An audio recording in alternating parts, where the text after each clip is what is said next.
Obrigada, Alessandra. Agradeço muito o convite seu e das professoras que fazem parte do grupo de pesquisa. É um prazer estar aqui com vocês. Eu também cumprimento todos que estão assistindo, todas e todos. Eu acho que essa palestra ela é uma fala sobre um projeto que envolve muitos pesquisadores e muitas pesquisadoras, e certamente que muitas delas vão estar, inclusive, se reconhecendo, porque fizeram parte desse trabalho, assim como a professora Alessandra. Então, eu queria falar inicialmente sobre esse projeto, né? O projeto Mulheres e Educação, Artefatos e Sensibilidades. Ele é um projeto maior, ele não envolve somente uma exposição, mas ele foi um projeto que envolveu, além da exposição, dois seminários de pesquisa que foram realizados na UERJ, na Universidade do Estado do Rio de Janeiro, e também ele envolveu a publicação de 3 e-books, sendo, além de 2 livros físicos, que foram feitos a partir desses e-books, e também uma exposição que foi realizada na Espanha, na Universidade de Sevilha. Então, todas essas atividades, elas são decorrentes desse projeto Mulheres e Educação, Artefatos e Sensibilidade. Como que ele começa? Ele começa com essa exposição, é a primeira atividade do projeto, que tem uma história singular. Pode passar o próximo slide. Como que é essa história? Nós recebemos uma verba em 2020, durante a pandemia de Covid, para fazer uma exposição presencial. Essa exposição seria na Galeria Portinari, que é uma das nossas principais galerias da Universidade do Estado do Rio de Janeiro, e nós, então, preparamos um acervo, que é um acervo privado, o acervo As Franciscas, que é um acervo de uma pós-doc, nossa também da UERJ, Ana Cristina Francisco, e que esse acervo nós iríamos expô-lo de forma presencial na galeria, como a primeira atividade do projeto Mulheres e Educação. Ocorre que, com o isolamento social, nós tivemos esse impasse de como fazer uma exposição que estava pensada para ser presencial e que não poderia ocorrer, e nós tínhamos um prazo para que ela fosse realizada. Então, nós decidimos que nós faríamos de uma forma diferente. Nós iríamos convidar pesquisadores e pesquisadoras que, naquele momento, estavam também em isolamento, não é? Para que eles construíssem verbetes em cima das peças, e nós enviaríamos essas imagens de cada peça para que essas pessoas pudessem escrever sobre elas. E isso se revelou uma ideia, além de original, não é? Hoje já temos outros trabalhos que se inspiraram no nosso, mas ela foi muito original naquele momento e também muito profícua, porque nós tivemos verbetes maravilhosos de pessoas que escolheram peças com as quais elas estavam mais afeitas, que traziam mais lembranças, e escreveram verbetes que são muito interessantes e que podem ensinar em todos os níveis da educação. E eu vou falar um pouco sobre isso, que é um dos aspectos da exposição, que foi também a sua utilização na educação básica. Então, aqui, como vocês podem ver nesse slide, nós temos um trechinho, não é, de como a exposição está no site. Ela ainda está no site até os dias atuais, no site, na página da UERJ, como exposição Mulheres e Educação, .UERJ, e ela pode ser vista por todos e todas ainda hoje. Pode passar, por favor, o slide? Então, qual que era o nosso objetivo, né? Ela foi inaugurada em 2022, nós fizemos alguns webinários, e a ideia é que essa atividade cultural, que é uma atividade cultural do NEMP, o nosso núcleo de pesquisas, né, História e Memória das Políticas Educacionais do Território Fluminense, esse núcleo de pesquisa ele guarda também um acervo muito grande. Hoje nós temos nesse acervo um volume imenso de material oitocentista, que inclusive recebeu agora o apoio da FINEP no último edital de recuperação e preservação de acervos, esse edital 2024, para a recuperação do material do NEMP, porque nós temos também um material muito grande de artefatos, objetos, manuscritos, que são originais do século XIX. Mas como essa exposição ela foi pensada inicialmente como uma exposição presencial, nós também queríamos que ela fosse levada às escolas, porque se ela tivesse sido realizada na Galeria Portinari, na UERJ, as escolas iriam visitá-la. Então, nós tivemos assim um estímulo a que os professores, os pós-graduandos e as pós-graduandas, aqueles estudantes do nosso programa de pós-graduação, fizessem trabalhos nas escolas básicas com a exposição. E a partir daí, nós tivemos inúmeros relatos dos nossos estudantes do PROPED, contando como foram essas experiências na educação básica, ou seja, eles apresentavam o site da exposição, mostravam as peças e faziam diferentes trabalhos com esses estudantes, não é que iam de trabalhos manuais, como, por exemplo, um jogo de memória, não tão manual assim, mas um jogo de memória no espaço virtual, até exercícios mais elaborados que reuniam as peças à literatura, ou seja, quando num livro ou do Machado de Assis ou de José de Alencar, essas peças eram citadas. Então, assim, nós tivemos estudantes da educação básica participando em diferentes disciplinas da história, a literatura, a português, artes, e que esses relatos vieram para nós, chegaram até nós com as imagens e foram extremamente interessantes. O que sugere também que até hoje isso ainda é possível de ser feito, porque a exposição continua sendo aberta ao público, está no espaço virtual da UERJ, pode ser acessada a qualquer momento, e nas escolas básicas ela tem tido assim um trabalho que é muito interessante da leitura que os estudantes fazem desses artefatos. Bem, pode passar, por favor. Como que nós pensamos, então, essa exposição?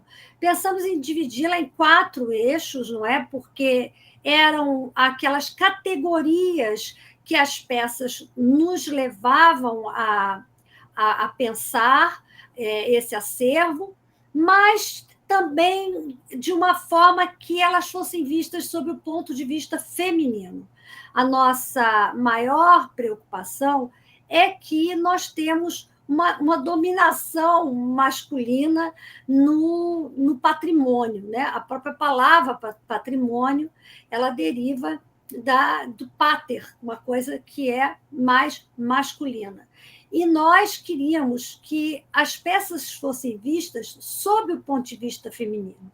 Também num movimento que tem sido feito pelos museus, né, o Museu do Prado e outros museus. Há um livro muito interessante do Peio Riano, que fala de como as mulheres estão invisibilizadas no próprio Museu do Prado e em outros museus europeus. Então, isso não é algo que ocorra somente no nosso país, mas há um protagonismo muito masculino nas exposições, nos museus, nas mostras. E nós queríamos que esse protagonismo da exposição fosse completamente feminino. Então, embora as peças também possam ser peças que remetem a uma memória dos alunos nas escolas, nós queríamos que as pessoas escrevessem sobre ela numa memória feminina, uma memória que falasse da mulheridade, de como as mulheres utilizavam aqueles artefatos.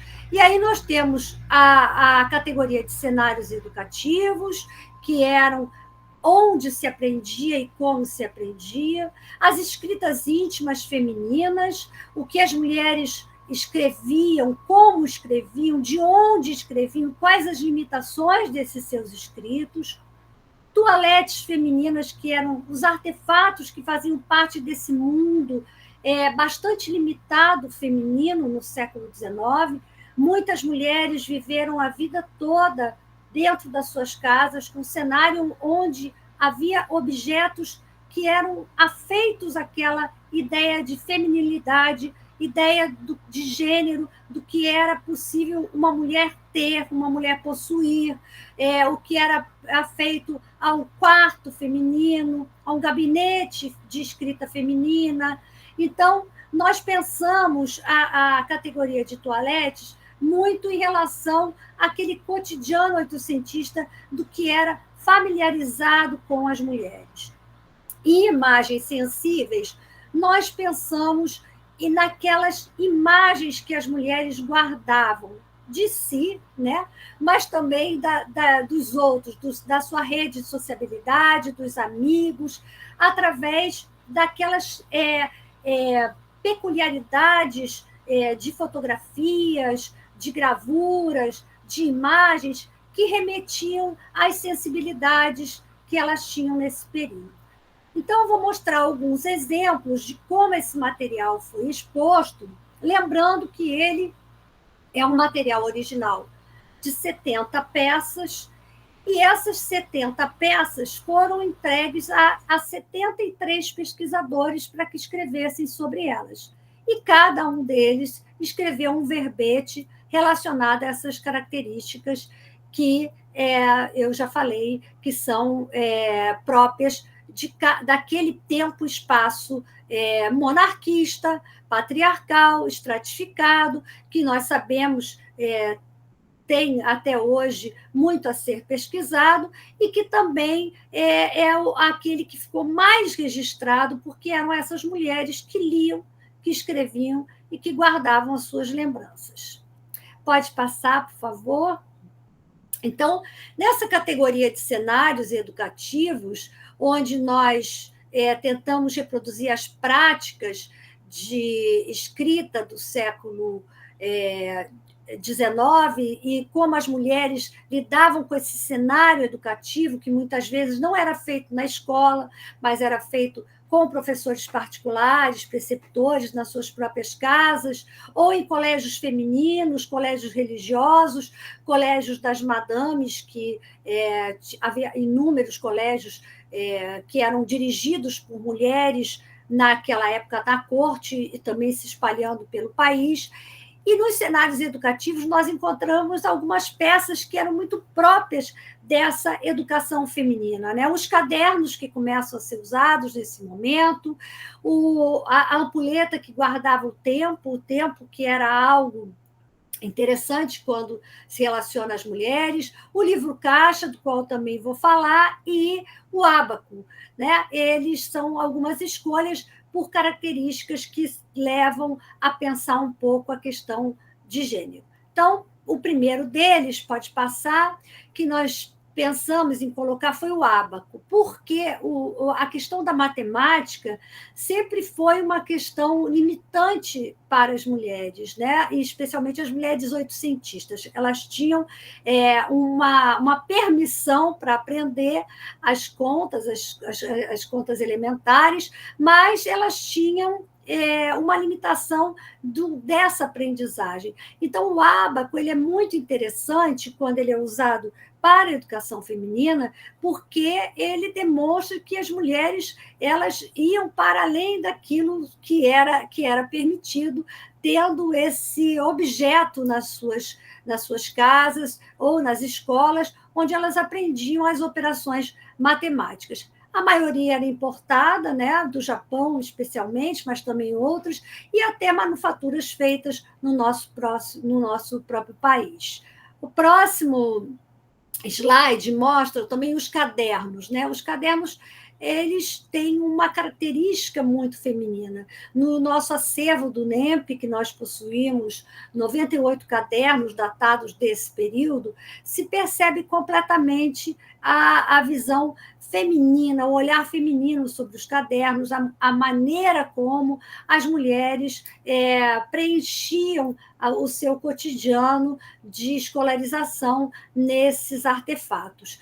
E a gente sabe que esse caderno ele vai se tornar mais frequente a partir do século XIX, né? Antes se utilizava folhas soltas, e é o processo de escolarização que vai tornar esse objeto mais prático para que ele pudesse ser levado até as escolas.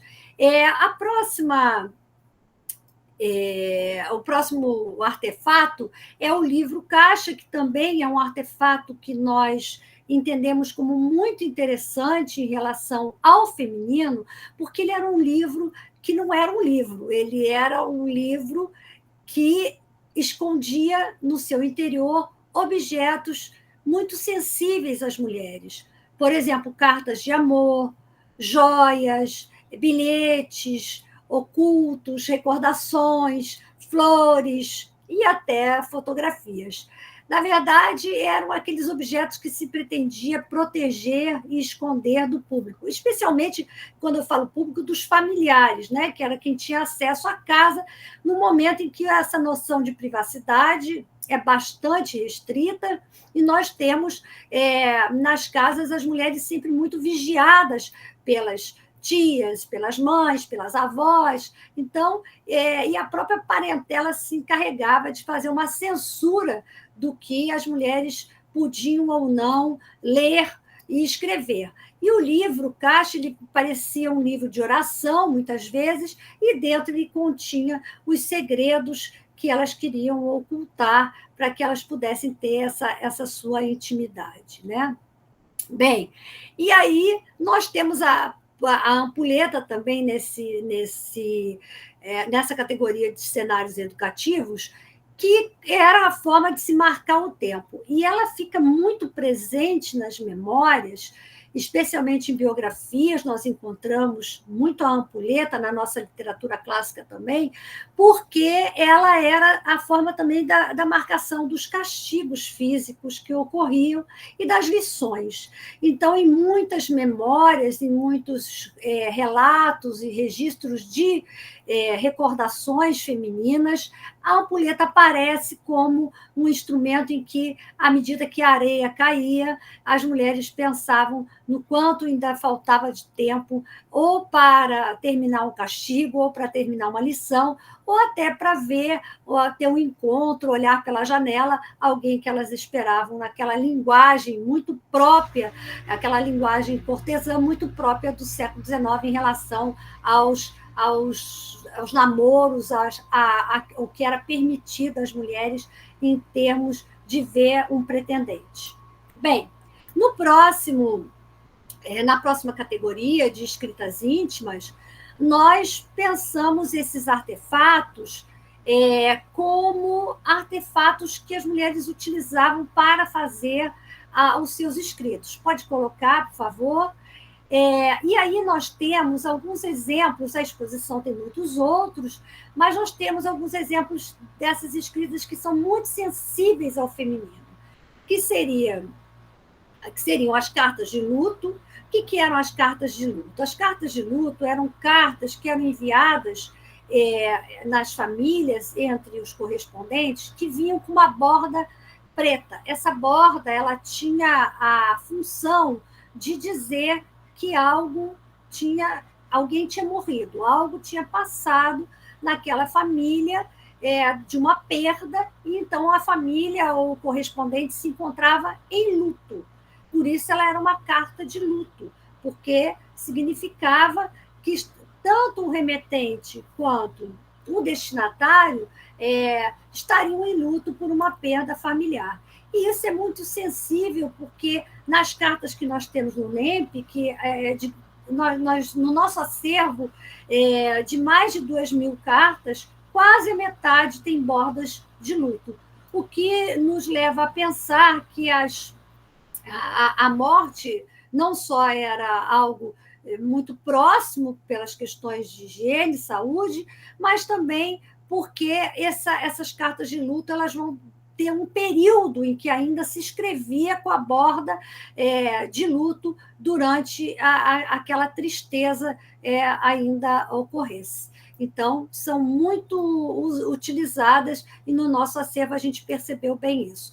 O tinteiro e as penas, claro, as mulheres, as penas eram algo muito sensível por conta da caligrafia e das letras rebuscadas, adquirir uma nova pena que pudesse fazer uma letra mais desenhada, mais rebuscada, era algo infinitamente desejado pelas mulheres, não é? Especialmente penas importadas, ponteiras de prata, ponteiras de ouro e ponteiras que tivessem a capacidade de escrever de uma maneira em que a letra saísse quanto mais desenhada, melhor. E temos aqui, é isso que vocês estão vendo, mas eu vou explicar quando ela aparecer de maneira maior, pode passar, que são os cartões de baile.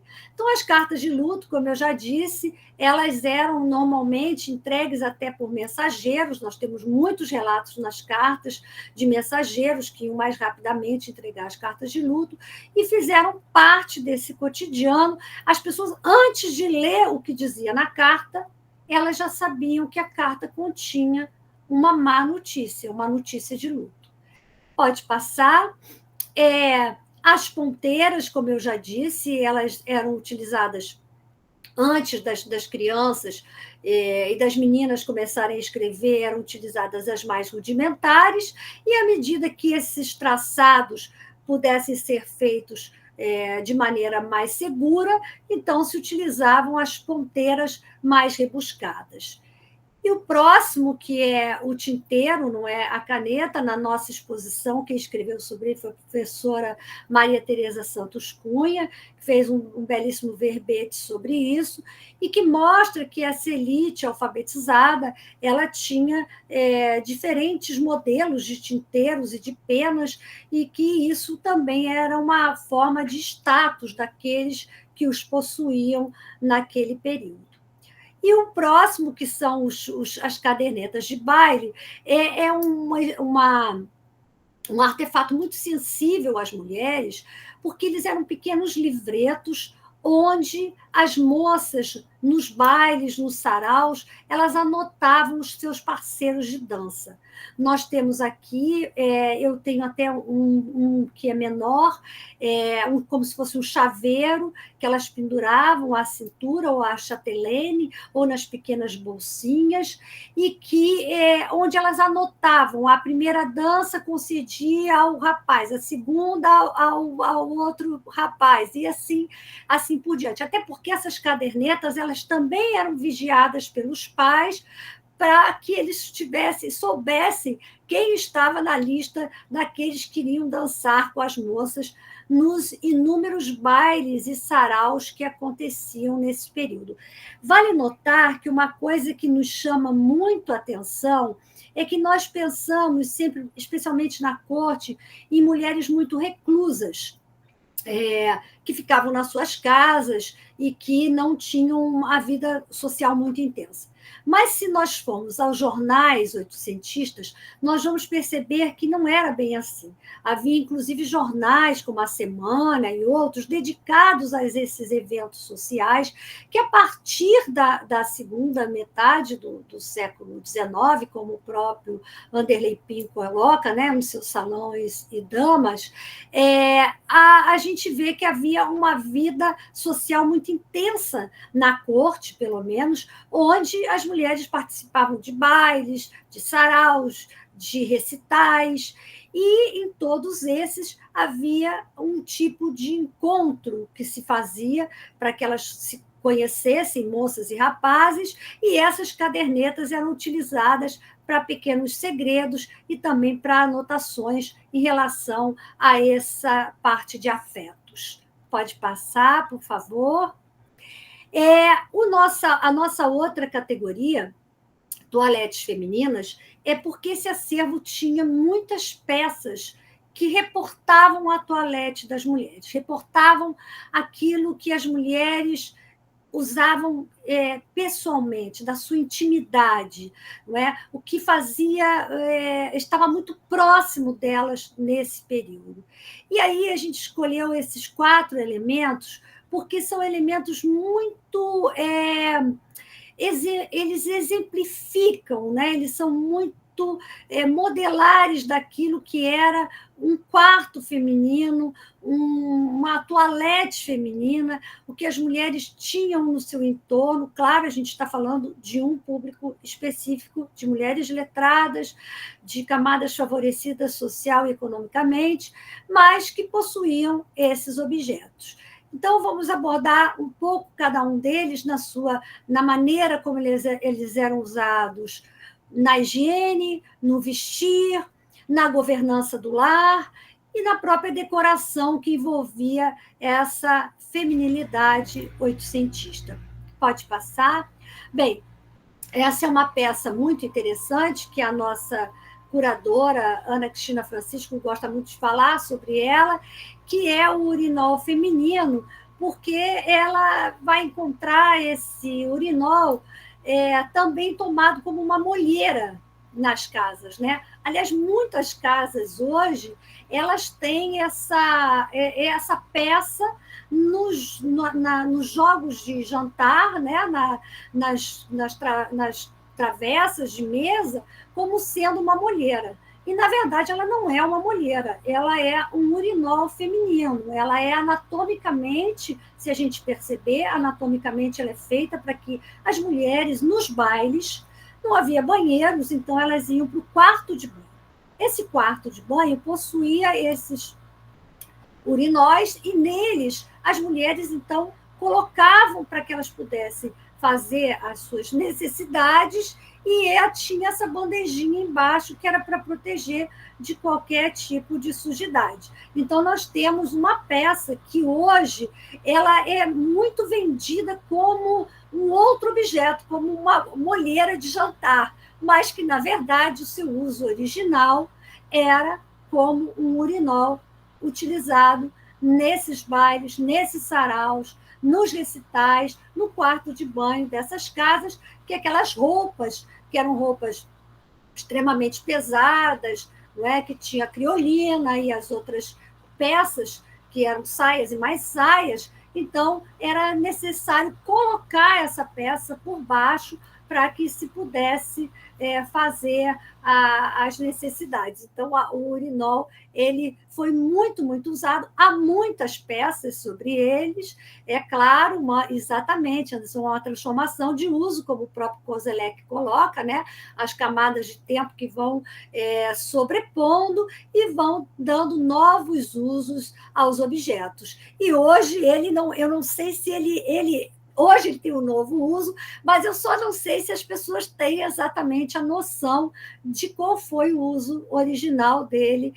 Muitas vezes, quando a gente apresenta isso nas escolas e nas palestras, as pessoas dizem que vêm nas suas casas, mas que não imaginavam que isso tivesse o uso original de um urinol.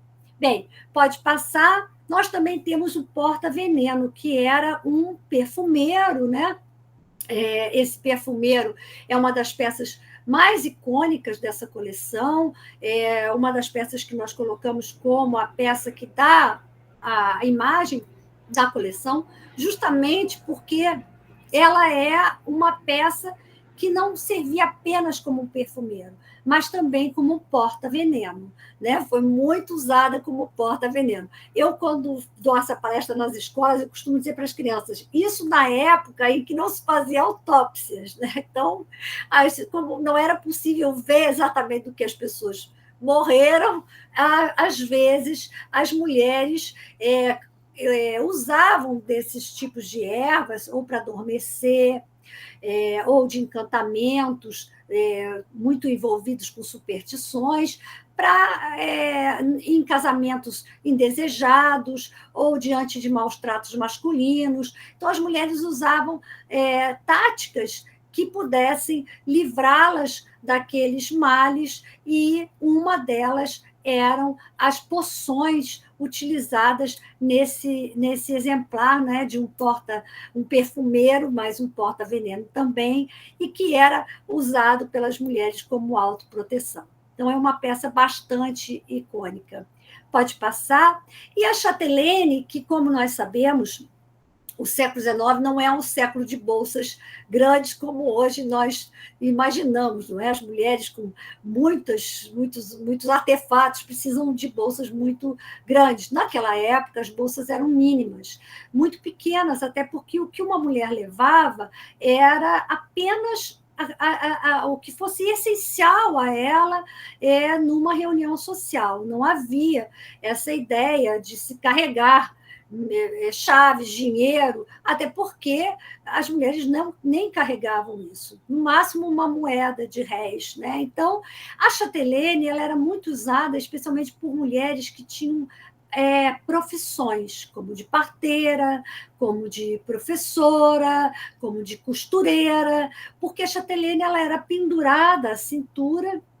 E esse movimento, ele colocava, então, lá elas penduravam tudo que fosse extremamente necessário a elas. Então, nós tínhamos ali a tesourinha, o dedal, uma lixa, uma lima, às vezes alguma medalha de santos, mas era cada mulher, dentro do seu fazer, colocava na chatelene aquilo que lhe aprovia trabalhar. Claro que essa origem, ela é medieval, e no medievo a chatelene era especialmente para a castelã, que usava a chave do castelo na chatelene, daí vem o nome. Mas, a partir do século XIX, as mulheres também usavam, e algumas donas de casa usavam para as suas chaves dos armários, chaves das suas cozinhas, chaves dos doces, chaves das louças, dos louceiros, chaves dos roupeiros. Então, isso tudo era pendurado na chatelene para que não fosse aberto pela infinidade de pessoas que transitavam nas casas. A gente tem que lembrar que essas casas do século XIX eram casas onde transitavam muitas pessoas, a parentela era bem mais ampliada e não havia essa noção que nós temos hoje de privacidade. Pode passar, por favor? Por fim, a escarradeira é um elemento muito interessante. Nós tivemos o verbete da professora Luciane Sgarbi, que fez um verbete maravilhoso, e a escarradeira ela é muito antiga, o seu uso remonta aos anos de 1500, na Espanha, né, na corte do rei Francisco I, e ela tem uma característica muito interessante, que elas eram personalizadas. Então, nós temos escarradeiras com diversos motivos, mas elas eram sempre muito decoradas, porque elas faziam parte das salas, dos quartos, elas faziam parte do mobiliário da casa. Todo cômodo tinha uma escarradeira. E essa cor de rosa, ela é uma escarradeira feminina, de um quarto feminino. Mas por que se usava isso? Não é porque havia o hábito de se mascar o rapé, né? Se mascar algumas espécies de fumo, e isso tinha um bagaço que era descartado.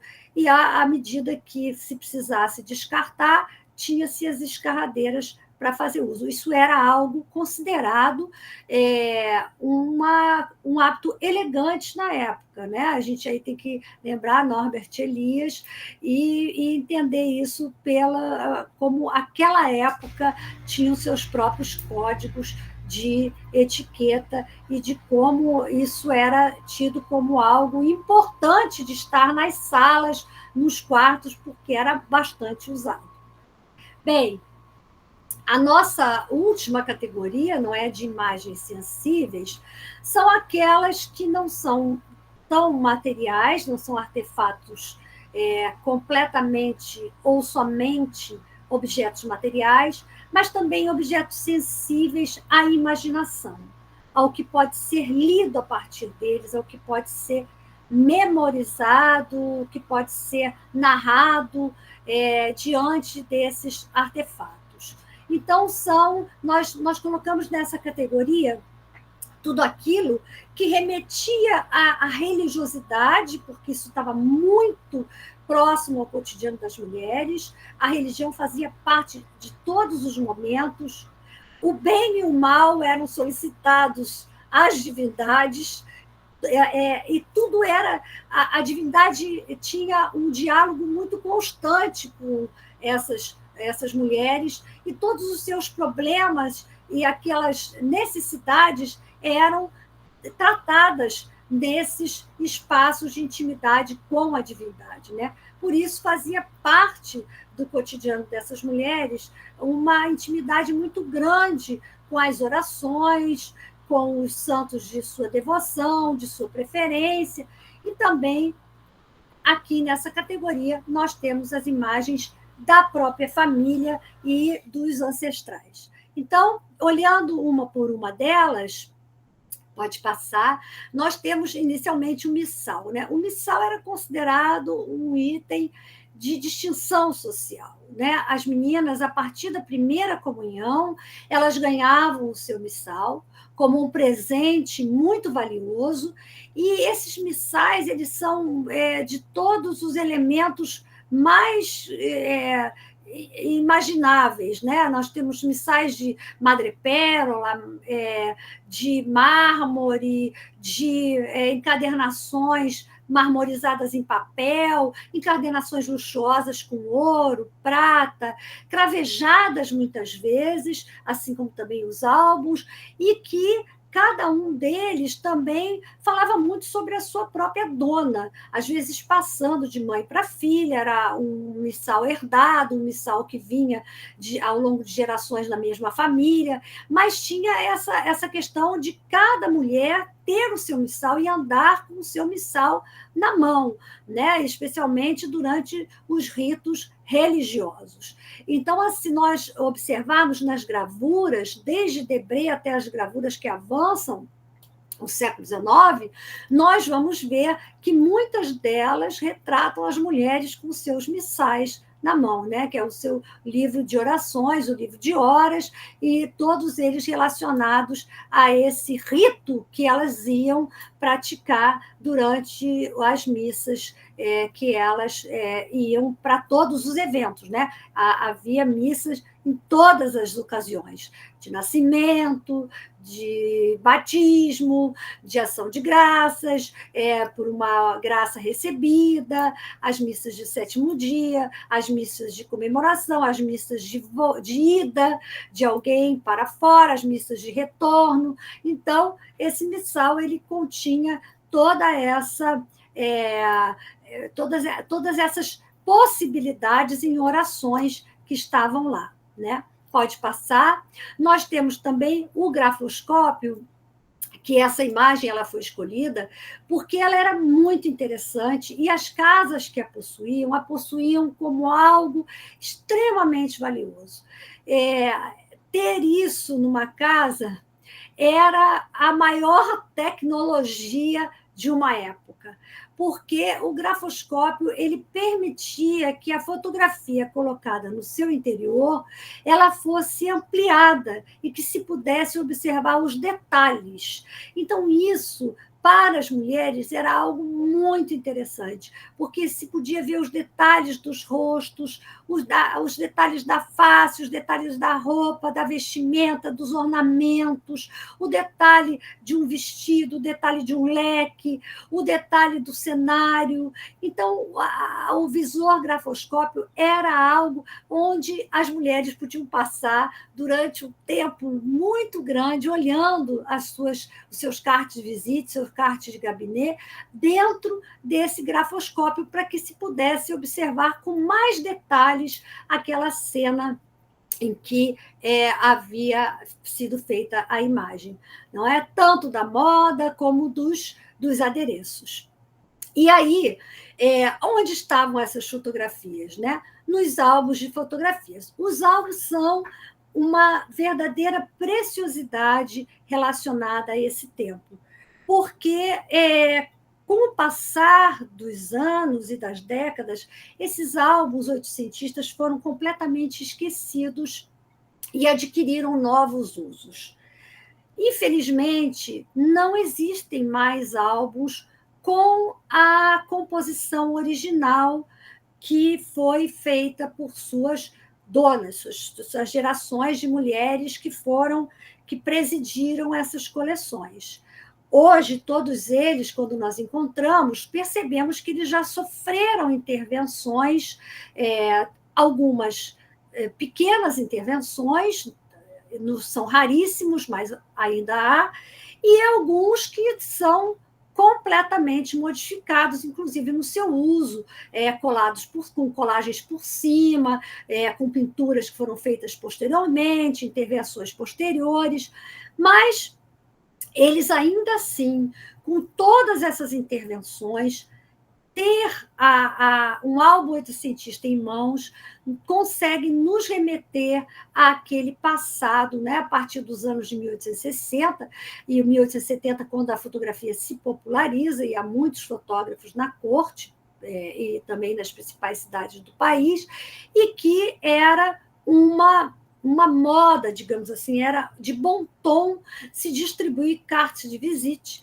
aos amigos. A dúzia de cartas de visite custava de 5 a 6 mil réis, então você tinha uma possibilidade de ter uma dúzia e oferecer para todos os amigos, que completavam esses inúmeros álbuns, que eram quase uma peça necessária numa casa das famílias oitocentistas, que se considerasse algo que eles chamavam como uma casa capaz, ou seja, uma casa de uma família que tinha meios abastados de sobrevivência, e por isso eles podiam ter esse álbum que era extremamente caro. Eu escrevi um texto recentemente, está para ser publicado, sobre esses álbuns, onde eu demonstro que o álbum ele era mais caro do que uma passagem para Lisboa na terceira classe de um navio. Isso é algo interessante, porque, na verdade, a gente olha e fala, mas é um álbum de couro? Não, eles nem sempre eram só de couro, eles também, muitas vezes, eram com aplicações em pedras preciosas. Nós temos um álbum na nossa coleção que ele é de prata e ele era totalmente cravejado, o frontispício era de prata e totalmente cravejado com brilhantes. Claro, hoje nós não temos mais os brilhantes, só tem os furinhos, não é? Também as ponteiras de prata, só temos duas delas, e o medalhão do meio, mas se pode ter uma ideia de tal era a riqueza desses álbuns, né? Desses álbuns fotográficos. E o que era conservado nesses álbuns fotográficos? Eram álbuns de família, pode passar. Álbuns de família, né? Álbuns que contavam a história de uma família, a história de gerações. E para as mulheres, esses álbuns não eram só importantes por elas serem as principais colecionadoras dos álbuns, os anúncios nos mostram isso, a literatura nos mostra isso, biografias do século XIX nos mostram isso, que as mulheres eram as principais donas, digamos assim, dessas coleções dos álbuns, elas que faziam todo esse encarte nos álbuns dos cartes de visite, dos cartes de gabinete, mas também para as mulheres estar nesses álbuns, participar como protagonista a sua imagem junto a dos homens, era algo muito importante, porque dava a elas um lugar igualitário, e que elas só tinham no álbum. Então, os álbuns normalmente têm o casal, ou tem o homem, a mulher, o marido, a esposa, os filhos, mas há uma ordem hierárquica original que mostrava esse lugar da mulher com muita importância. E, por isso, os álbuns nos contam uma história que é uma história invisibilizada também, a história desse enredo que esses artefatos continham, né? Que às vezes era o enredo de toda uma família. E eles eram muito importantes também, porque, por vezes, eles eram até utilizados para se localizar uma pessoa, localizar um antepassado ou localizar um descendente.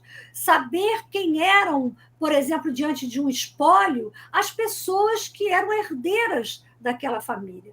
Então, há muitas possibilidades a partir desses álbuns de família que continham todo um enredo dessa genealogia. E o fato desses álbuns ficarem exatamente, Anderson. E o fato desses álbuns ficarem nas salas de visita também era uma maneira dessa família mostrar a sua origem, mostrar o seu status, mostrar que ela tinha de melhor retratado nas imagens. Né?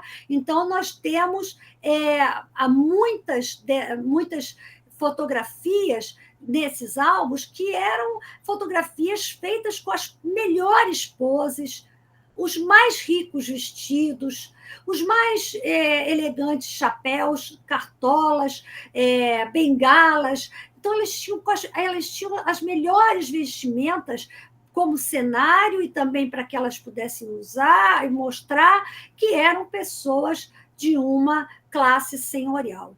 Então, os álbuns nos contam muito sobre essa vida cotidiana oitocentista, que, de outra maneira, a gente tem algumas lacunas. Os álbuns preenchem essas lacunas quando eles nos mostram imagens que são reais, mas que, na verdade, elas têm efeito de realidade.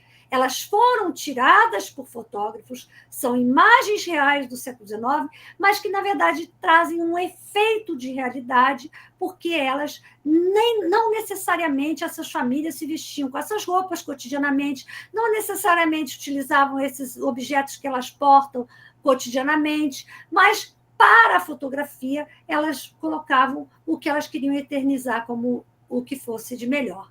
E aí também entra uma última parte que para se falar aqui hoje, mas existem uma infinidade de aspectos que podem ser analisados a partir dos álbuns, que é também dos mortos, né? A forma de eternizar aqueles que já não estavam mais entre os familiares. Então, o álbum também servia como um consolo, uma forma de guardar esses afetos para que eles pudessem ser rememorados a qualquer momento. Então, era muito, muito comum que se colocassem fotografias, até fotografias pós-mortem, fotografias tiradas após a morte, porque não ter uma fotografia, naquele momento, no século XIX, segunda metade, era como se a pessoa não pudesse mais ser lembrada, apenas pelo pensamento. Então, era muito importante que se tivesse essa imagem registrada, uma vez que que havia essa possibilidade em muitos fotógrafos da corte. Por isso, quando não se tinha uma fotografia da pessoa viva, se fazia a fotografia pós-mortem. Isso é uma outra palestra, mas que o Tiago é um expert nisso e que a gente pode falar em outro momento sobre essas fotografias pós-mortem. Bem, e aí, no próximo slide, nós também, a partir dessa ideia da exposição Mulheres e Educação, Artefatos e Sensibilidades, no século XIX, nós também adquirimos uma série de outros egodocumentos, cartas, cadernos, fotografias, e ficamos com um acervo muito interessante desse período oitocentista. Um acervo que conta, aqui nós tínhamos, por exemplo, nessa época ainda 1.680 cartas, hoje nós já temos mais de 2.000, também as fotografias, e isso tudo é um material que está sendo preparado para uma nova exposição. São materiais que vieram do desfazimento de museus durante a pandemia, mas que também foram adquiridos a partir de uma busca ativa por esses elementos, né, esses egodocumentos, que muitas vezes foram vendidos como sucata, com um valor muito aquém daquilo que importa aos historiadores e aos pesquisadores, porque eram vendidos como objetos que foram colocados em lixeiras. Nós conseguimos salvar alguns, né, alguma dessa memória, mas, infelizmente, por exemplo, no caso dos álbuns, de uma maneira muito fragmentada, porque vender as fotografias separadamente é muito mais lucrativo para os antiquários. Então, os álbuns chegam até nós sem imagens, sem fotografias. E recompô-los exige uma pesquisa imensa, com inúmeras facetas para serem observadas, para que se possa repor um álbum, não nunca semelhante, mas próximo do que seria naquele momento em que ele foi constituído. Bem, o nosso projeto Mulheres e Educação no século XIX, Artefatos e Sensibilidades, ele gerou um e-book onde as autoras foram todas as mulheres com as quais nós convivemos no grupo de pesquisa, né, dos 2 grupos de pesquisa, especialmente o nosso grupo de pesquisa, da professora Alessandra Furtado, que é coordenado pela professora Marta Maria de Araújo, que é o grupo de Educação de Mulheres no século XIX e XX, e todas elas, nossas colegas pesquisadoras do grupo de pesquisa Escrever no Verbetes, assim como as nossas colegas do grupo de pesquisa de arquivos pessoais, né, e patrimônio educativo, que é o grupo coordenado pela professora Doris Almeida, da UFIRGS, e que também todas as colegas participantes desse grupo do GARP escreveram verbetes no nosso livro. O livro ainda está em e-book e nós pretendemos publicá-lo de maneira física quando houver subsídio para isso.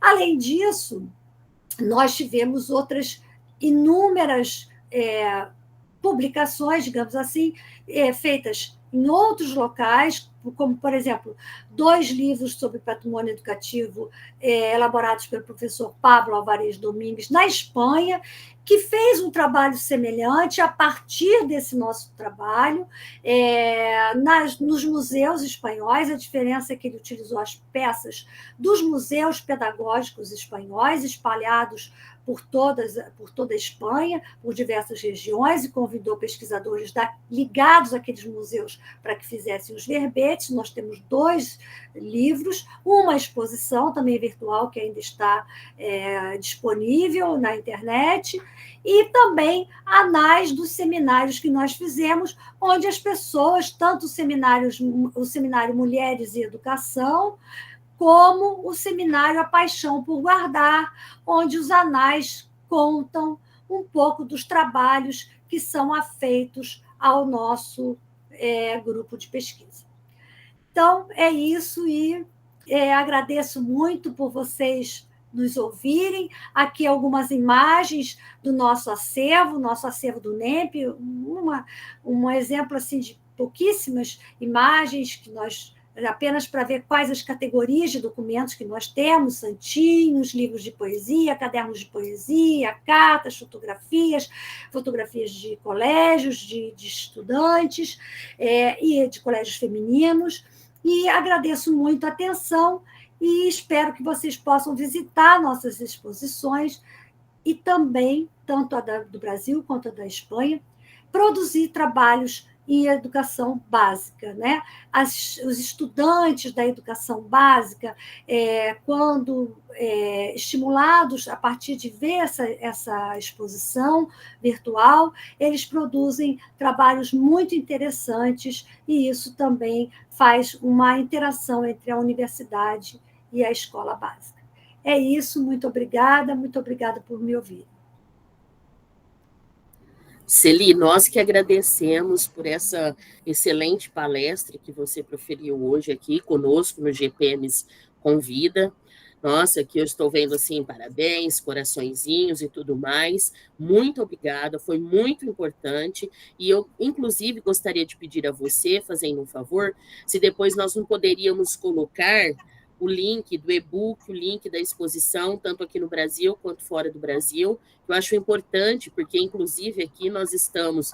É importante para os nossos alunos, porque, inclusive, também nós estamos aqui com muitos professores aqui da educação básica, né? Que são professores que atuam tanto aqui na educação básica de primeiro a quinto ano, mas também como o Anderson, que é um professor da educação básica, a Larissa, que já dão aulas já, tanto já na segunda etapa, lá no segundo momento do ensino, da educação básica, do ensino fundamental, quanto do ensino médio. Tá? Então, eu gostaria, assim, de agradecer você, parabenizar você, foi muito importante mostrar isso, e é uma contribuição que eu vejo de extrema importância, porque você abre tanto para essa questão da história da educação oitocentista, pensar essa questão da invisibilidade da mulher, uma temática que você demonstrou muito bem aqui, essa questão da mulher, porque pouco aparece, e aí dar visibilidade a essa mulher, né? Então, assim, eu só tenho a agradecer, e aí eu gostaria de fazer agora, abrir para as perguntas, tá?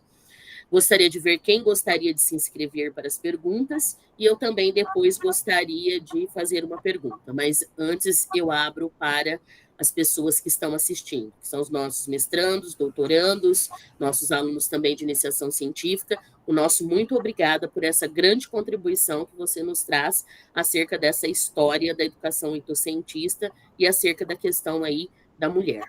Muito obrigada, trabalhando essas questões, mulheres e educação, artefatos e sensibilidades. Bom, obrigada eu. Vou pedir ao Tiago para colocar os links aqui no chat. Tiago, você pode fazer essa gentileza? O link tanto da exposição no Brasil quanto da exposição na Espanha. Inclusive, eu vou começar a trabalhar esse material quando eu for ministrar a disciplina de currículo, ensino de história e geografia para os alunos do curso de pedagogia, principalmente agora pensando a questão da mulher também, né, nessas discussões pela lei que veio. Sim. Um material muito significativo. Eu gostaria de perguntar, quem gostaria de colocar alguma questão, abriria aí a câmera e faria uma pergunta para a Celi, ou vocês preferem escrever aqui no chat? Como que vocês fazem a opção?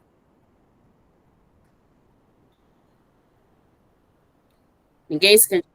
A Maricélia é minha orientanda, né? A Maricélia, ela gostaria. Ô, Maricélia, você não gostaria de abrir a câmera para fazer uma pergunta? Mas, além da Maricélia, quem mais gostaria de fazer alguma questão para fazermos uma rodada de três questões?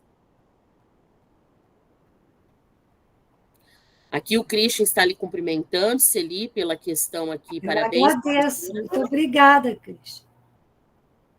Alguém mais vai fazer pergunta ou nós fazemos a da Maricélia e depois voltamos? O Anderson também faz um comentário aqui, dizendo que a professora Leida San tem um trabalho bastante interessante sobre esses objetivos ou sobre esses objetos, Anderson? Eu cito a professora Leida em muitos artigos. Obrigada, Anderson. Então, Celi, eu vou partir então para a questão da Maricélia e depois eu vejo se alguém mais se candidata, senão também depois eu gostaria de fazer uma questão. Obrigada. Maricélia? Boa noite, professora Maria Celi, boa noite a todos. Na verdade, não é necessariamente uma pergunta, mas assim, eu gostaria de colocar que eu achei muito interessante todo o projeto de vocês, né, todo o trabalho, e me chamou bastante atenção a construção, né, da exposição, e depois também que ele se transformou num e-book, e eu observava assim durante a sua fala, né, essas pinturas, esses objetos, que através deles se contou, né, a questão histórica, né, como é que eram os usos desses objetos, né, e alguns deles hoje têm outros usos, e também que esses objetos contribuíram para um objeto maior que era a pesquisa, né, que tinha esse enfoque na escrita e na questão da leitura, esse enfoque na questão da visibilidade das mulheres, né, então, assim, achei muito rico todo o projeto, todo o trabalho, gostei muito de ouvi-la. E, assim, na verdade, não é uma pergunta, mas, assim, falar, né, da riqueza de todo o trabalho de vocês, e mesmo em meio à pandemia, e saber utilizar, né, de outras estratégias para realizar a atividade, e isso também trouxe outros retornos, com certeza, para além do esperado, né? Então, assim, achei muito, muito rico mesmo todo o trabalho. Na verdade, não vou fazer nenhuma pergunta, mais uma consideração mesmo. Obrigada. Muito obrigada, Maricélia. Obrigada, Maricélia. Alguém mais gostaria de falar? O Anderson. Professora, eu não vou abrir a câmera por conta da minha internet, tudo bem? Sim. Que aqui tá ruim e eu estou no celular. Então, só para agradecer, achei a palestra muito legal, gostei bastante, tanto que a senhora falava e, né, as coisas foram aparecendo assim na cabeça da gente. Eu me lembrei muito do Machado de Assis, que ele tem alguns textos que ele vai falando dos objetos, né? Como que esses objetos já não existem mais, já não estão mais, né, em utilização, porque a sociedade mudou, aquela coisa toda. E a gente, né, fica imaginando como é que esses objetos, a gente consegue produzir essa história toda a partir dessa sensibilidade feminina, né, que você estava colocando. Eu achei muito interessante pensar isso por essa ótica, né, esses objetos que a gente quase não faz essa, né, de colocar nesse lugar de como a mulher, né, se utilizava para várias coisas, né, até para se colocar socialmente e tal. Então, assim, eu achei muito, muito rico. Lembrei de muita coisa, assim. Até lembrei da Leida Assmann, que ela tem um trabalho também falando de objetos, né? Que é muito interessante, que é os passos da recordação, né? Que é um trabalho interessantíssimo, que ela vai trabalhando com esses pequenos objetos também, né? E acho que da própria Sandra Jataí Pesavento, né? Que embora já falecida, mas ela deixou, né, um legado sobre essa questão da sensibilidade, né, da gente pensar através do viés da sensibilidade, que é muito importante, que quase não se dava, né, esse valor. Então, assim, às vezes eu paro para tentar imaginar isso a partir né, do afeto, né, de como que isso nos afeta e produz em nós outras, né, outras realidades. E então, assim, eu fiquei achei muito legal. Viajei bastante, achei muito gostoso e por isso eu quero agradecer, tá bom? Eu que agradeço. Eu tenho uma coisa que eu penso em relação à exposição e que nessa fala de vocês dois me remeteu a uma ideia que após a gente dar continuidade ao projeto, agora até com o financiamento da FINEP para a nossa recuperação de acervos, uma coisa que eu penso é sobre a riqueza de diferentes grupos femininos no nosso país e diferentes comunidades de mulheres que têm também os seus artefatos e as suas sensibilidades e que elas não são mostradas, não são conhecidas e que podem ser esquecidas a qualquer momento, ainda mais no mundo que se desfaz a cada dia dos seus papéis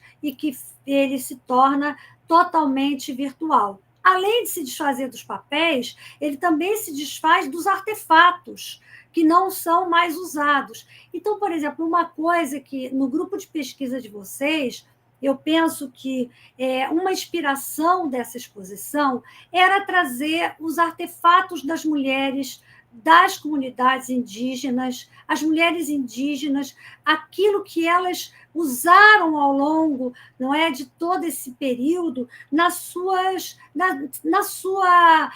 toaletes, nas suas sensibilidades íntimas, naquilo que elas usavam no vestuário, nos adornos, o que elas utilizavam como símbolos, códigos, ritos de passagem, os colares, os adereços. Então, eu acho que uma coisa muito interessante que o grupo de vocês, especialmente por estar situado numa região que também possui proximidade com algumas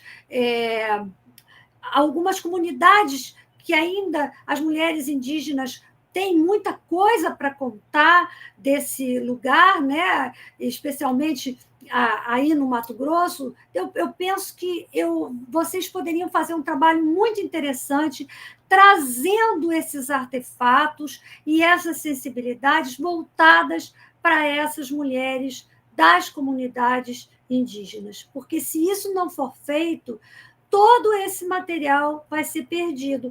Eu vejo, às vezes, alguns catálogos de Debré, Rugendas, onde ele desenha, não é, aquelas primeiras mulheres que ele viu no Brasil, e fico pensando o quanto que hoje, se nós não fizermos nada para recuperar isso, elas vão estar completamente apagadas, porque só vai nos restar mesmo as imagens de Debré, de Rugendas, né, de Thomas Endler, e desses que pintaram o século XIX, porque nós vamos acabar perdendo essas sensibilidades que são muito importantes como patrimônio imaterial.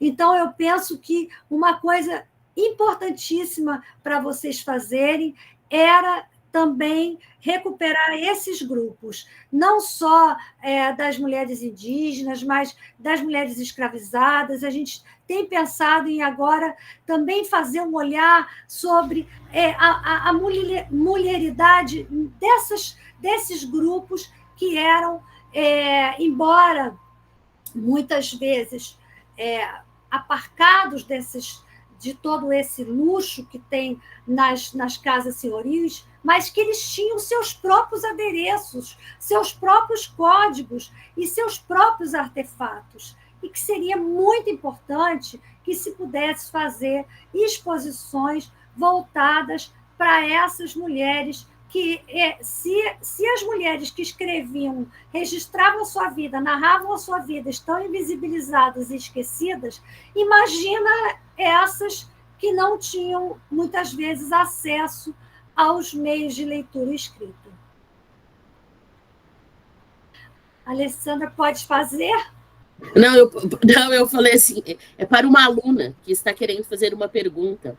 Ô, Christian, você espera só um minutinho, porque a Larissa, ela fez uma questão, então eu falarei a questão dela e depois eu abro para você. Tudo bem, Celi? Sim, claro. E olha, Celi, você já me deu uma ideia que agora, olhando aqui para a Maricélia, uma situação, porque eu estou nesse momento, até a Maricélia está orientando juntamente comigo, nós estamos orientando 2 alunas indígenas. Olha que maravilha! Duas alunas, né? Uma vem da aldeia de Nioaque e outra é da aldeia aqui mesmo de Dourados, né? Que nós temos aqui em Dourados a maior aldeia urbana do Brasil. Né? Meu Deus, que lindo! Nós temos. E aí, numa das minhas aulas, inclusive, porque foi lá que a Janaíra, inclusive, me conheceu, na disciplina de currículo e ensino de História e Geografia, ela fez um trabalho mostrando acerca das mulheres da aldeia dela. E aí, hoje, eu estou orientando dentro uma história da instituição, mas pensando bem, eu penso assim, Maricélia, pensou se ela fizesse um trabalho em relação à aldeia dela, o que essas mulheres fazem nessa aldeia? Inclusive, elas produzem até artesanatos e muitas coisas. Tem as danças, e é uma coisa que vem de muita tradição. E é uma coisa que ainda não, uma questão que ainda não foi tratada, não foi contada. E outra questão, por ninguém. E uma outra questão também que me veio, quando você fala a respeito assim das escravizadas e tudo mais, pensar um pouco a questão das mulheres ribeirinhas, né? Que a gente pega essas mulheres e nós não temos nada ainda que seria importante. Celi, agora então eu farei a pergunta que a Larissa.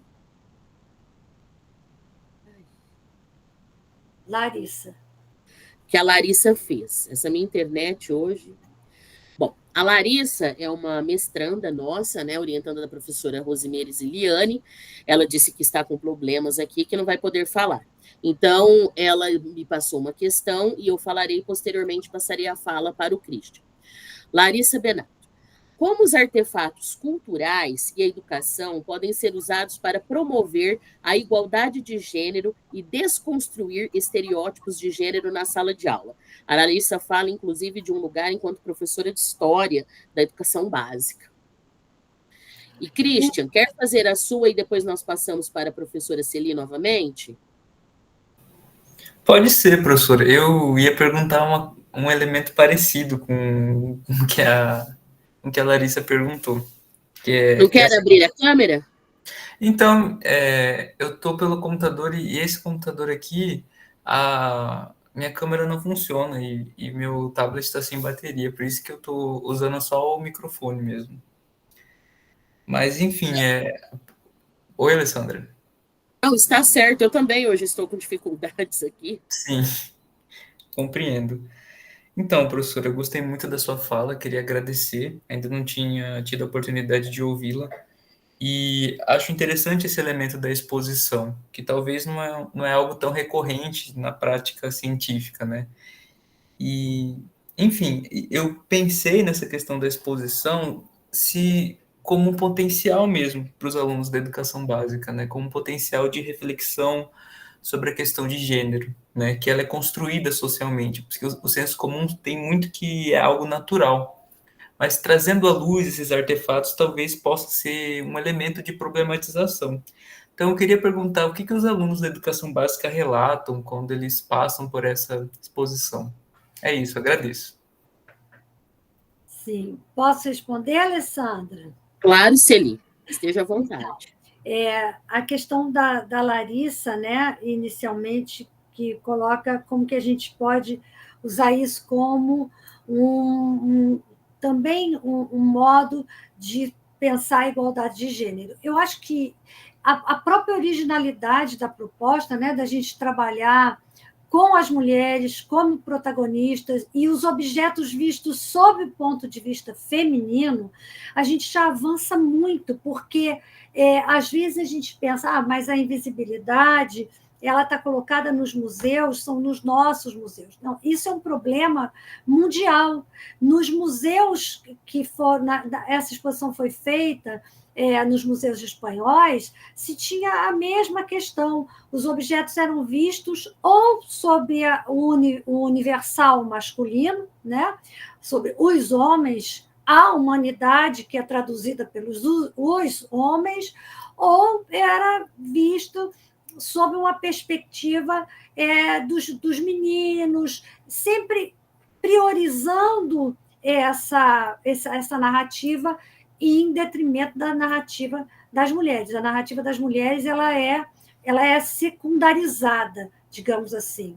Então, a gente, quando faz esse movimento de colocar a narrativa das mulheres em primeiro lugar, né, a gente vai falar de uma pena, mas a gente não vai falar de uma pena que serviu para os homens escreverem milhares de cartas políticas, cartas entre compatriotas, cartas que levaram à guerra, as cartas de tratados, cartas que são acordos diplomáticos. A gente não vai falar dessas cartas. A gente vai falar das cartas femininas que têm, tanto quanto essas, um valor histórico semelhante, que são as cartas femininas, que falavam do cotidiano, que falavam de receitas, que falavam dos sentimentos, que falavam dos afetos, que falavam da vida como ela ocorria. Então, não tem aquele rebuscamento das cartas, todas com protocolo masculino, dos homens entre si, fazendo essas cartas, que, claro, são documentos importantes para a memória institucional do país. Mas as cartas femininas e os artefatos femininos, eles falam de algo que era próprio a todos e todas, porque era da casa onde meninos e meninas juntos eram ensinados até uma determinada idade e onde havia todo um cotidiano que é revelador daquele tempo, né? O que revela com mais propriedade no século XIX é o que nós temos dos testemunhos e dos documentos que as próprias pessoas deixaram. Muitas vezes com o intuito de que eles não fossem lidos, né? Isso é uma coisa muito interessante, tanto que nós temos poucos exemplares. Se eles tivessem sido escritos para serem lidos, nós teríamos milhares, porque só o nosso acervo, que contém um dos nossos acervos, que contém 1.200 cartas, não, 2.200 cartas, é de um núcleo familiar. nós temos um outro acervo de um outro núcleo familiar. Então, imaginem quantos núcleos familiares as mulheres escreviam, e essas cartas foram parar onde? Em fogueiras, em lixeiras, foram destruídas, porque elas não eram consideradas documentos, elas não eram consideradas algo que pudesse falar de uma memória, de um local, de uma cidade, de uma região, de um país.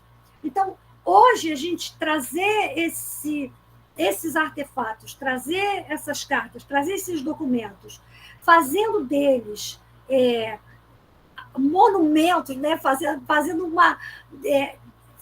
esse desmonte dessas cartas, procurando vê-las como algo que tem todo um passado para ser contado, eu acho que a gente está fazendo um trabalho de igualdade de gênero. E é isso que é a nossa intenção, é que a exposição tenha o foco nas mulheres. E eu acho que isso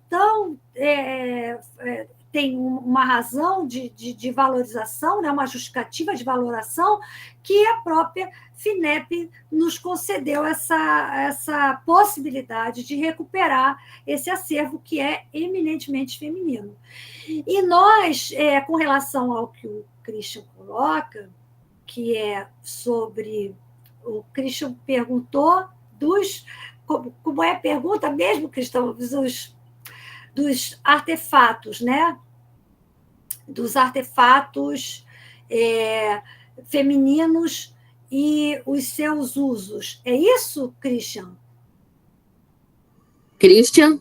Oi, na verdade, eu tinha perguntado sobre o potencial de desconstruir algumas questões de gênero, a partir dos artefatos, não é isso? E da exposição na educação básica, isso. Na educação básica. Então, o que acontece? Nós fizemos essa proposta para os alunos, os estudantes, né, as alunas e os alunos de pós-graduação da nossa disciplina de estudos avançados de História da Educação 2.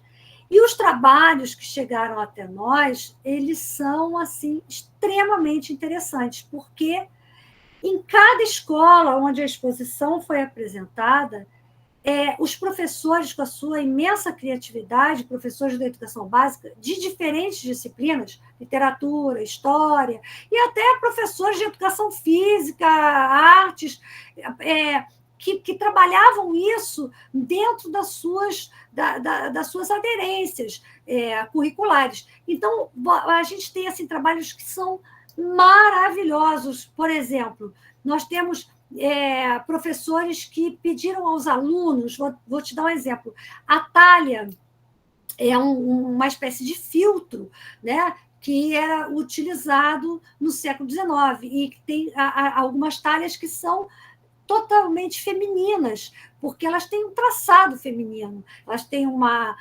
decoração feminina, elas têm um formato, e eram usadas no quarto das moças, eram usadas nas saletas onde as moças recebiam para que se pudesse tomar água.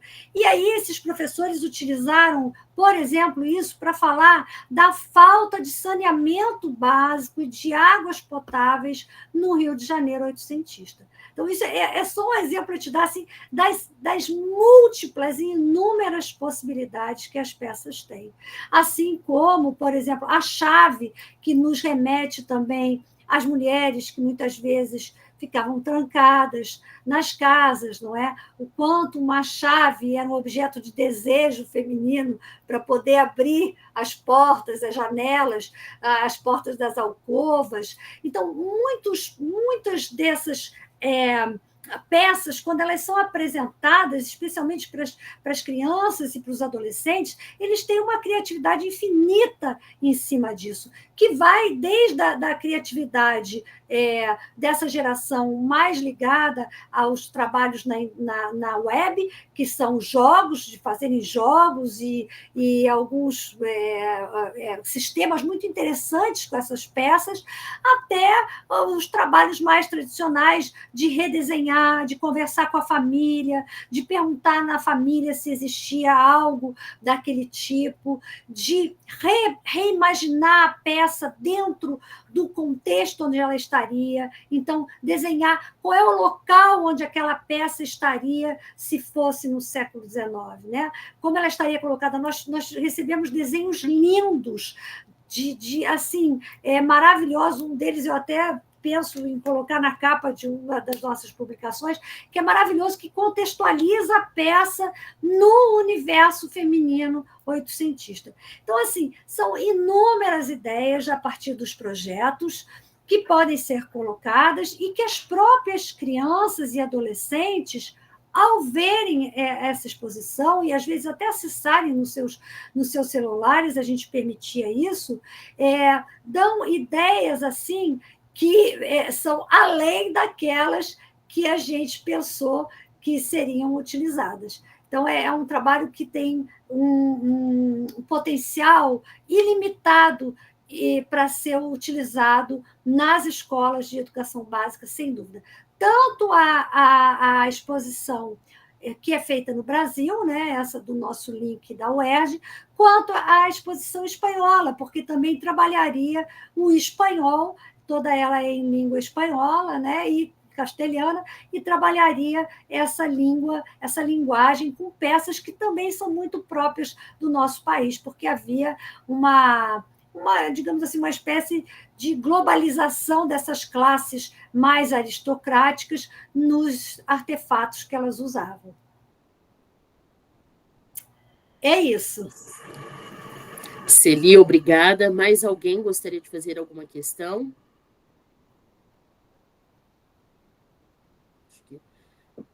Enquanto mais alguém? Bom, então, se aparecer mais algum se habilitar aqui, ótimo. Celi, eu posso, então, fazer algumas... Sim, claro. Sendo que você é coautora também, hein, Alessandra? Sim. Não, sim, aí eu fiquei... a questão daquele urinol me chamou a atenção muito, demais da conta, porque justamente na casa da minha mãe, dos meus pais, né, tem aquela muito parecida e é igualzinho lá, agora pensando durante a sua fala. Bom, Celi, é uma questão. Eu gostaria, na verdade, é mais de uma questão. Eu gostaria de te perguntar a respeito, se vocês já escreveram algum tipo de material, alguma produção, na verdade, algum artigo, algum capítulo de livro, acerca desse material que vocês recebem dessa exposição via a educação básica. Eu gostaria de saber, é uma das questões que muito me interessa também, e etc. E um outro ponto, eu gostaria que quais são as fontes que vocês, nesse trabalho, levantaram acerca dos colégios femininos? Acho que você comentou a esse respeito. Teria outras questões, mas eu vou deixar por enquanto, tá? Obrigada. Então, eu escrevi um relatório, né? Os relatórios para as agências de fomento, eles estão com todas as atividades que chegaram até nós vindas das escolas.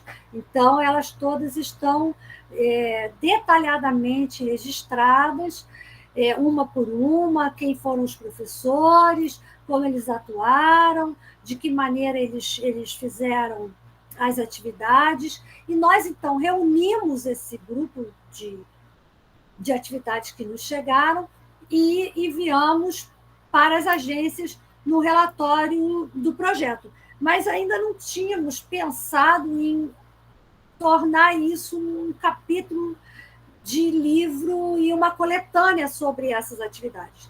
Embora eu acho que talvez a gente pudesse expandir isso para diferentes regiões do país, né? Assim como está acontecendo com vocês, e a gente pedir em diferentes estados, até porque cada um, claro, tem suas peculiaridades naquilo que foi usado pelas mulheres nesse período de tempo, e a gente poderia, a partir de diferentes mostras, fazer, então, um capítulo com essas devolutivas que vêm da educação básica a partir da exposição.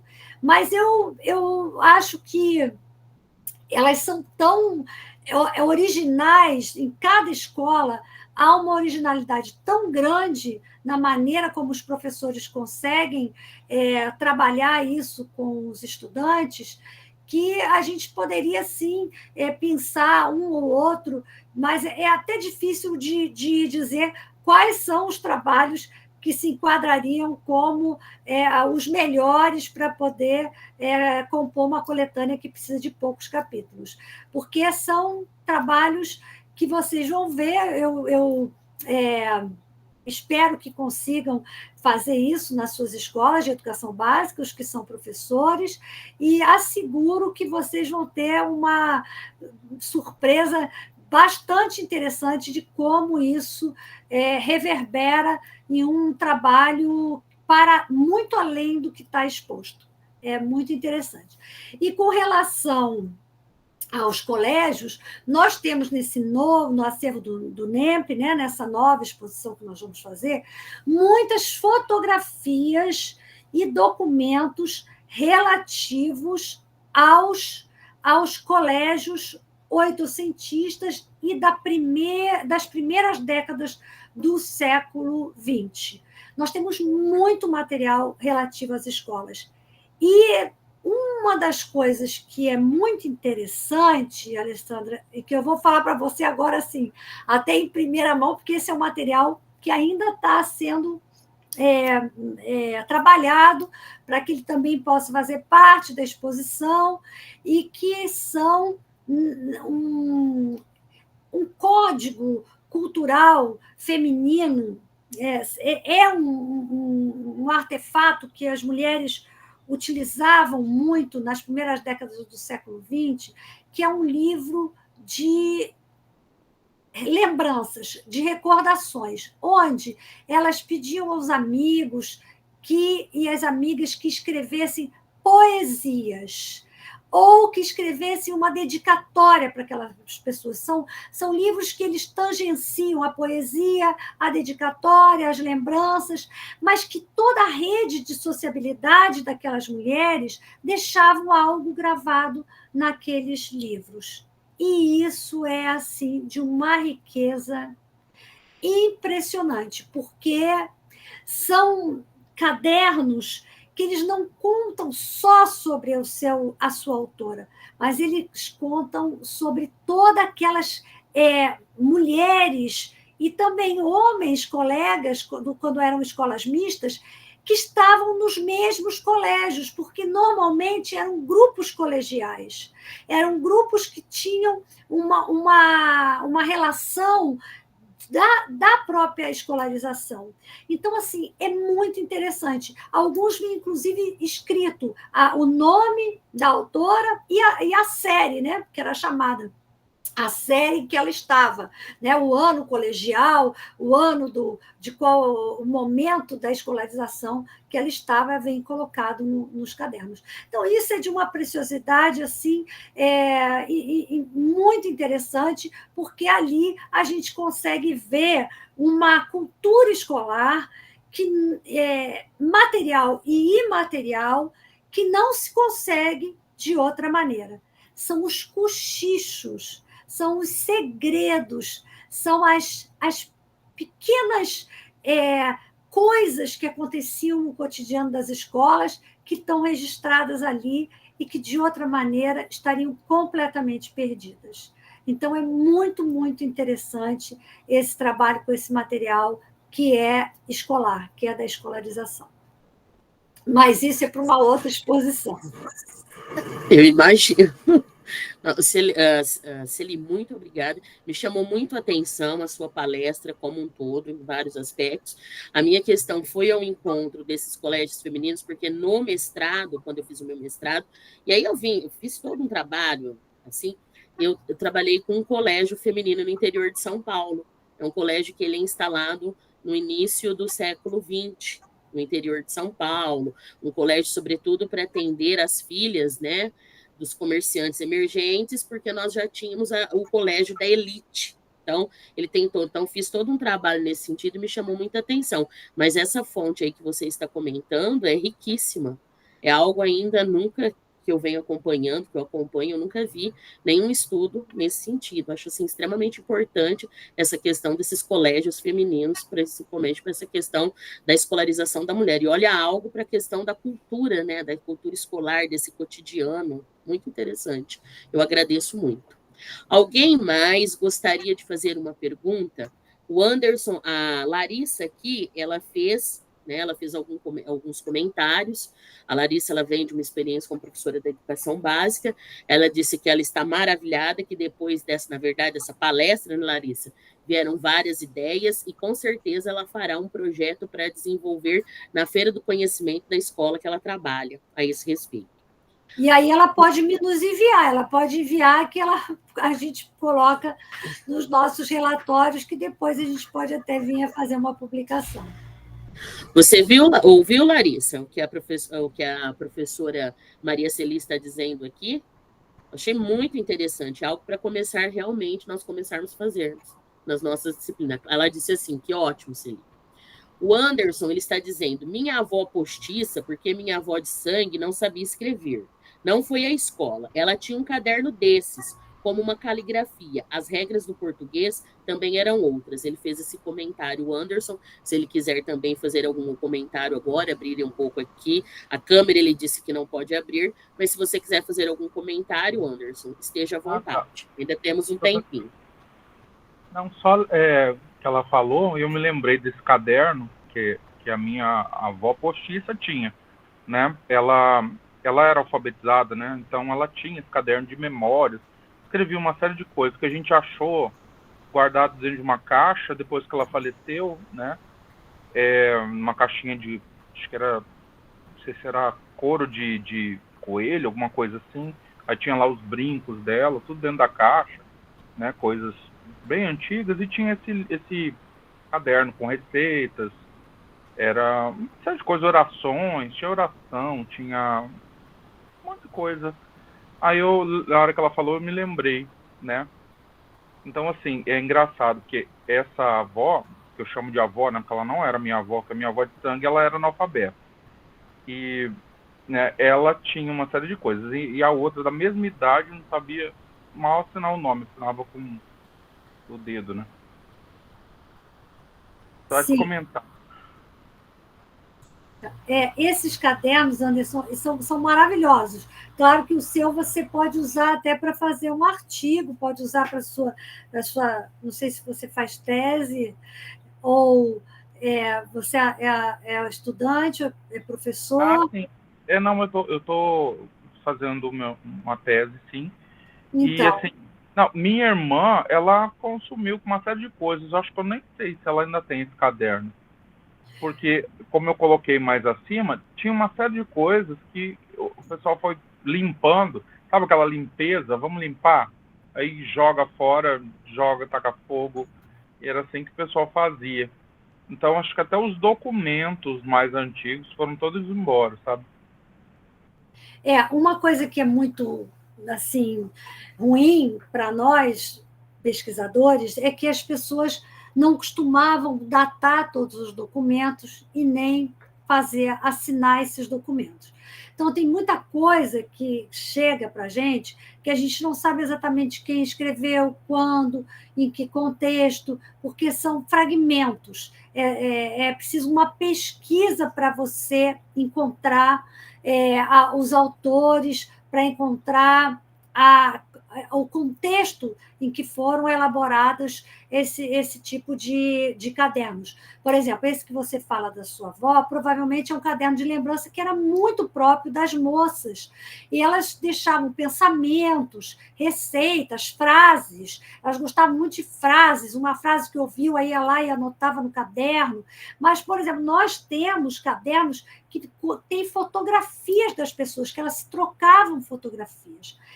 O que ocorre é que, normalmente, isso também é um problema dos álbuns, as pessoas distribuíam fotografias para os amigos. Essa prática de distribuir cartas de visite para todos os amigos, e às vezes amigos que nem eram muito íntimos.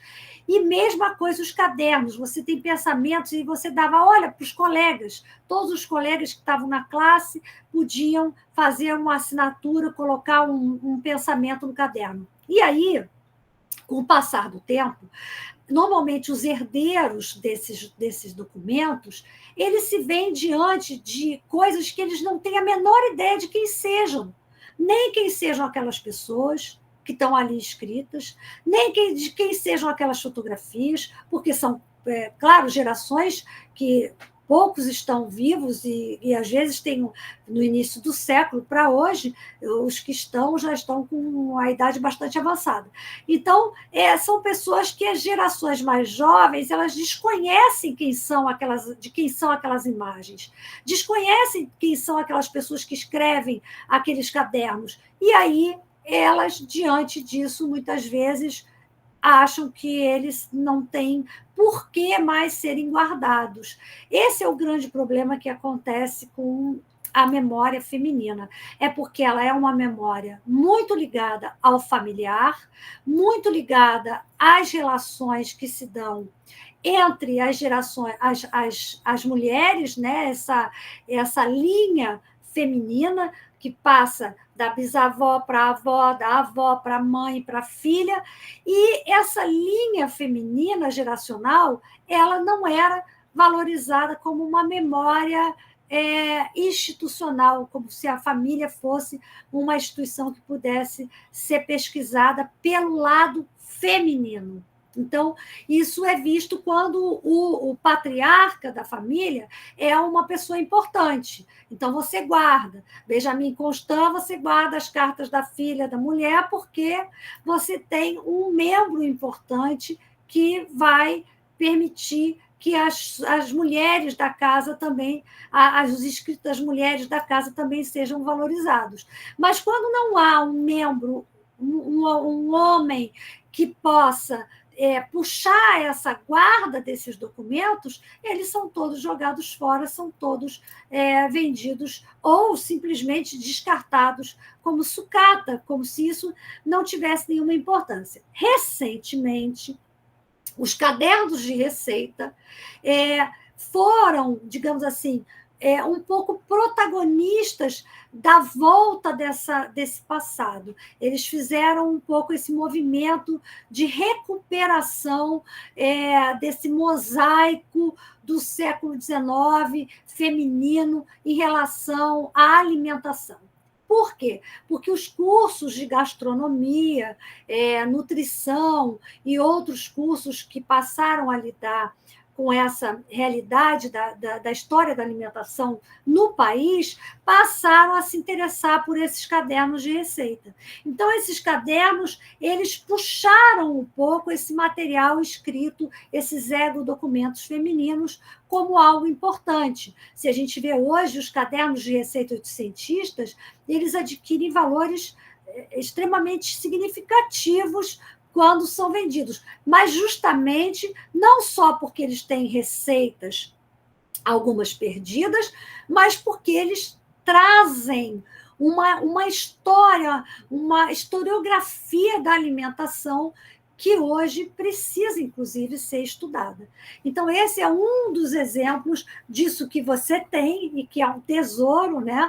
Esse caderno com anotações, com receitas, com lembranças, e que muitas pessoas também têm nos baús das suas avós, das gerações que foram deixando esses papéis guardados e que não olham para aquilo e não conseguem ter esse olhar da importância que aqueles documentos têm, inclusive para o país. Não é só local, mas é de uma memória da nação, né? Uma memória de como nós fomos nos construindo até chegarmos a esse lugar de professoras hoje, né? do patrimônio educativo.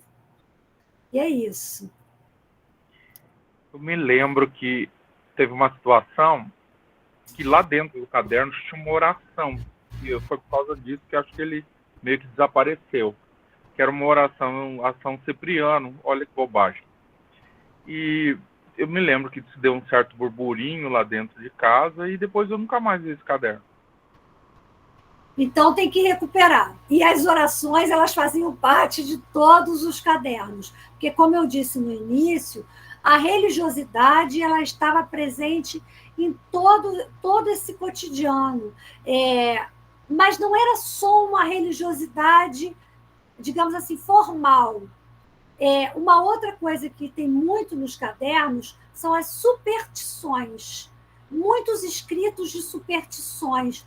Algumas hoje completamente esquecidas e outras que até hoje ainda são lembradas. Mas superstições que são muito interessantes no que se refere ao cotidiano feminino, né?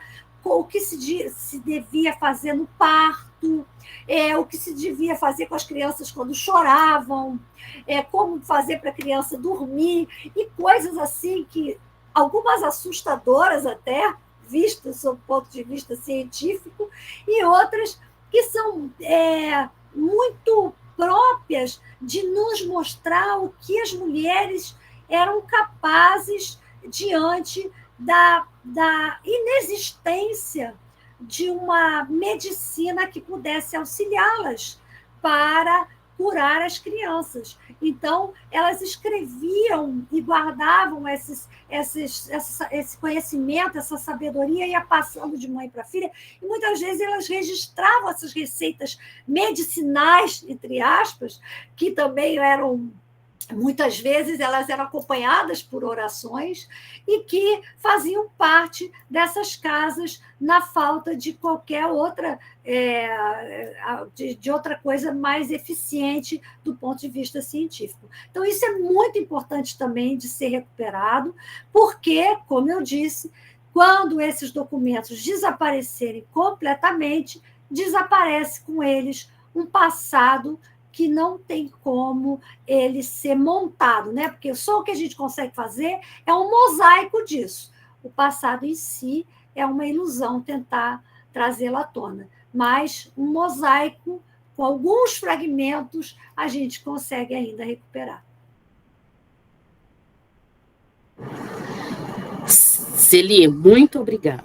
Excelente. Você já me fez pensar em várias questões, inclusive nessa fala aí, juntamente com o Anderson, porque minha mãe sempre dizia, porque minha avó, ela só foi tomar remédio na vida dela aos 21 anos de idade, a minha mãe, porque minha avó tinha todo o tratamento medicinal totalmente feito em casa, e ela ia passando, inclusive, isso para as filhas. Chamou muita atenção. Acho que eu vou ter que ir atrás da minha... Não tenho mais a minha mãe, mas eu tenho que conversar isso com a minha tia. Porque minha tia lembra de muita coisa, se não tem algo guardado aí. Eu vou até perguntar. Sem dúvida. Bom, que elas guardavam. Bom, alguém mais? Nós já estamos aí com o nosso tempo já quase no final. Nós temos agora mais 10 minutos. Podemos partir para os finalmente. Tem mais alguém que gostaria de fazer alguma questão? Ou podemos já partir para os agradecimentos, a Celi, para tirar uma foto também para registrar. Eu também preciso entrar aqui no meu telefone para ver se eu consigo melhor. Alguém mais? Ou podemos fazer os nossos agradecimentos? Celi, tem vários agradecimentos aqui, inclusive parabenizando muito você. Eu quero imensamente agradecer você por essa palestra de hoje, Mulheres e Educação, Artefatos e Sensibilidades, principalmente para pensar essa história da educação da mulher, sobretudo dessa mulher oitocentista, dessa mulher do século XIX, essa riqueza que você nos trouxe aí de informações. Eu participei, escrevi um dos verbetes dessa divulgação aqui do material, da exposição, que eu vejo de extrema importância, a importância do seu trabalho aí, e a questão também dos nossos agradecimentos dentro dessa relação com a educação básica, tá? Então, foi uma palestra muito produtiva.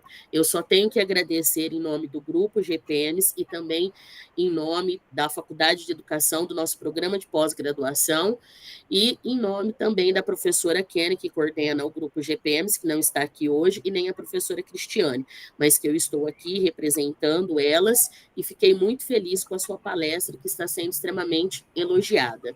E aí, o Anderson ainda coloca aqui, lugar de mulher é fazer e participar da história em todos os espaços. tá? A Maricélia também coloca aqui que foi muito bom ouvi-la, parabéns, que riqueza de trabalho e um aprendizado muito bom hoje, muito grande hoje de ouvi-la. Então, nós só temos, enquanto grupo, enquanto Faculdade de Educação e Programa, a agradecer, tá? O nosso muito obrigado. E eu queria também pedir às meninas para nós registrarmos uma fotografia. Elas já tiraram algumas, e se a gente poderia também retirar uma fotografia. Eu vou tentar entrar aqui pelo meu celular. Tá, enquanto você tenta, Alessandra, eu é que agradeço muito a oportunidade de falar para vocês, e eu acho que o principal a principal ideia dessa exposição é inspirar outras atividades semelhantes. Então, na verdade, nós não temos a menor preocupação de que vocês façam um trabalho de mulheres e educação na perspectiva de outros grupos femininos. Nós queremos que vocês façam isso, queremos que se inspirem no nosso trabalho, citem o nosso trabalho, se inspirem nele e façam trabalhos a partir dele com ideias que venham dos seus locais, das suas pesquisas, que vocês façam disso um item, né, um tópico, para que vocês possam pensar muitas outras coisas que podem ser expostas, podem ser trabalhadas e que podem ser levadas para a educação básica, que tanto necessita dessa interação com a universidade. Então, eu acho que seria maravilhoso se vocês nos contarem, né? A Alessandra me trouxer notícias depois, de que vocês fizeram trabalhos, ou que estão pensando trabalhos, inspirados no nosso projeto, né? Um projeto como um todo, com os seminários, a exposição, os livros. Isso é para nós a realização da meta que nós tínhamos dentro do projeto. Então, agradeço muitíssimo a oportunidade de poder divulgar isso para que vocês possam, a partir daí, fazerem também trabalhos assim. Muito obrigada. Eu que agradeço muitíssimo você, Celi, porque, de fato, você provocou bastante aqui os nossos alunos, nossos mestrandos e doutorandos, inclusive, assim, me provocou muito também a pensar, e eu gostaria muito que hoje também a professora Kênia pudesse estar aqui, que acho que também seria uma participação muito significativa também dentro dos trabalhos que ela vem desenvolvendo. O nosso muito obrigado. Tá? Por favor, vocês registrem, meninas e meninos.